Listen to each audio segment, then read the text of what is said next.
the iconic red telephone box here in the centre of London. And there are 4 of them in a row here. That's a very rare sight. So what I'm going to try and do is to find an angle that lets me get certainly more than one of them in a nice creative way.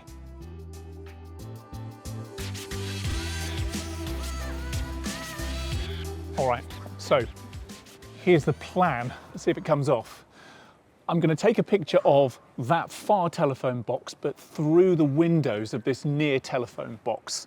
So we've got some handy horizontal kind of bits of window furniture there, and I can rest my phone on them. Yes, anything to rest my phone on is good news as far as I'm concerned. I like this. I'm just pointing straight through.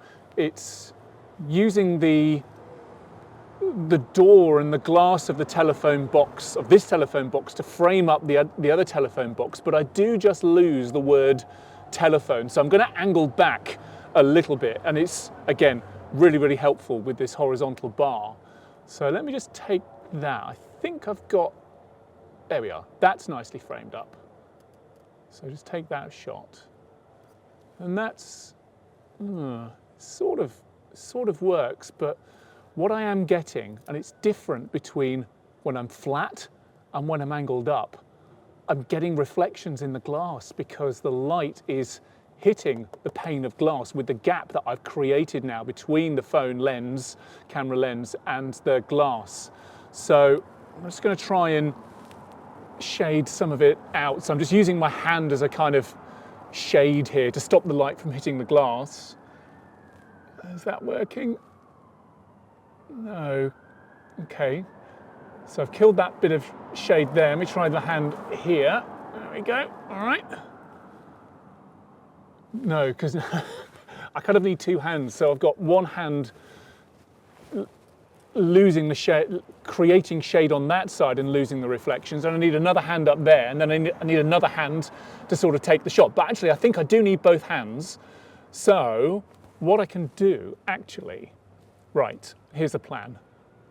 There is, in the menu here, an option for a delay, a shutter timer. So if I say 5 seconds, so 5 seconds after pressing the shutter, it will take the exposure, and that will give me time to get both of my hands in place. So let me get the framing that I want. Okay, and then 5 seconds should be enough. Do that, do that. That is clean. Yes, all right. Let's have another go at that. So you see that's the shot with all of the reflections in there. And then I've got 5 seconds. 5 seconds to try and clean it up with using my hands as that shade. 5, 4. Okay, is that clean? Yes. All right. I think we've got a clean shot. I can't quite tell because my hands were in the way. So let's take a look at the camera roll and see how they came out. You can see in this frame the problem with the reflections. While the point of interest, the telephone box being looked into from another telephone box, we've almost got what feels like a double exposure effect here with the reflections, the trees on the right of the frame and the railings on the left. And while it's an interesting effect, it does distract from the main kind of subject of interest. So let's see how we can lose those reflections. So using one of my hands to try and lose the reflections, I think I've been successful in losing the reflections on the left, and we can see what appears to be a nice clean image on the inside of the telephone box looking through to the other one. But on the right, the trees and the windows from the buildings behind are, again, really, really distracting. So yeah, more reflection killing required. I was using my right hand to lose the reflections on the right hand side of the frame, and I can't see the trees, I can't see the buildings behind, and I thought I had it clean, but only on reviewing afterwards do I see on the left hand side those really distracting railings, and once you've seen them you can't unsee them, and I'm afraid for me that does sort of spoil this image, at least from the vision I had from it originally.